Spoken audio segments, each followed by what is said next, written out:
ദൈവ തിരുനാമത്തിന് മഹത്വമുണ്ടാകട്ടെ. ഏവർക്കും ഹെർമിറ്റ്സ് ടോക്സിന്റെ 707 ഭാഗത്തിലേക്ക് സ്വാഗതം. ഇന്നത്തെ പ്രഭാത ചിന്തയ്ക്കായി തിരഞ്ഞെടുത്തിരിക്കുന്ന വേദഭാഗം 2 കൊരിന്ത്യർ 2 15 തിരുവചനമാണ്. രക്ഷിക്കപ്പെടുന്നവരുടെ ഇടയിലും നശിക്കുന്നവരുടെ ഇടയിലും ഞങ്ങൾ ദൈവത്തിന് ക്രിസ്തുവിൻ്റെ സൗരഭ്യ വാസനയാകുന്നു. ഒരു സുവിശേഷകൻ സാധനങ്ങൾ വാങ്ങുവാനായി പട്ടണത്തിലേക്ക് പോകുമ്പോഴും മടങ്ങി വരുമ്പോഴും വഴിയിൽ കാണുന്ന പരിചയക്കാരോടെല്ലാം കുശലാന്വേഷണം നടത്തും. അവരുടെ എല്ലാവരുടെയും പേരുകൾ ഇദ്ദേഹത്തിന് അറിയാം. എല്ലാവരുടെയും തന്നെ ജീവിത കഥകളും ഇയാൾക്കറിയാം. അവരോട് അവരുടെ രോഗത്തെക്കുറിച്ചും അവരുടെ ജീവിതത്തിലെ പ്രയാസങ്ങളെക്കുറിച്ചും പ്രതിസന്ധികളെക്കുറിച്ചുമൊക്കെ ചോദിച്ച് മനസ്സിലാക്കും. മാത്രമല്ല, അവരെ ആശ്വസിപ്പിക്കും.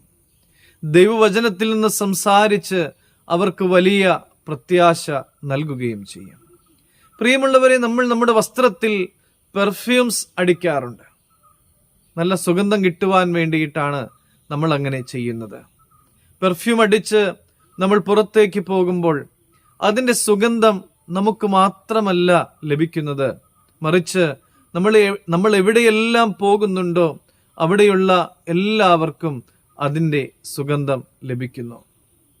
ക്രിസ്തു നമ്മളിൽ വസിക്കുമ്പോൾ, ക്രിസ്തുവിനെക്കുറിച്ച് നമ്മൾ മറ്റുള്ളവരോട് സംസാരിക്കുമ്പോൾ, യേശു ക്രിസ്തുവിൻ്റെ സുവിശേഷം പങ്കുവെക്കുമ്പോൾ, അത് വാക്കുകളിലൂടെയും നമ്മൾ ചെയ്യുന്നതായ പ്രവൃത്തികളിലൂടെയും പങ്കുവെക്കുമ്പോൾ പകരപ്പെടുന്നത് ക്രിസ്തുവിൻ്റെ സൗരഭ്യ വാസനയാണ്.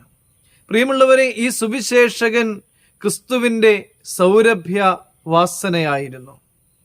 ക്രിസ്തുവിനെ സ്വീകരിക്കുന്നവരുണ്ടാകാം, ക്രിസ്തുവിനെ സ്വീകരിക്കാത്തവരുണ്ടാകാം.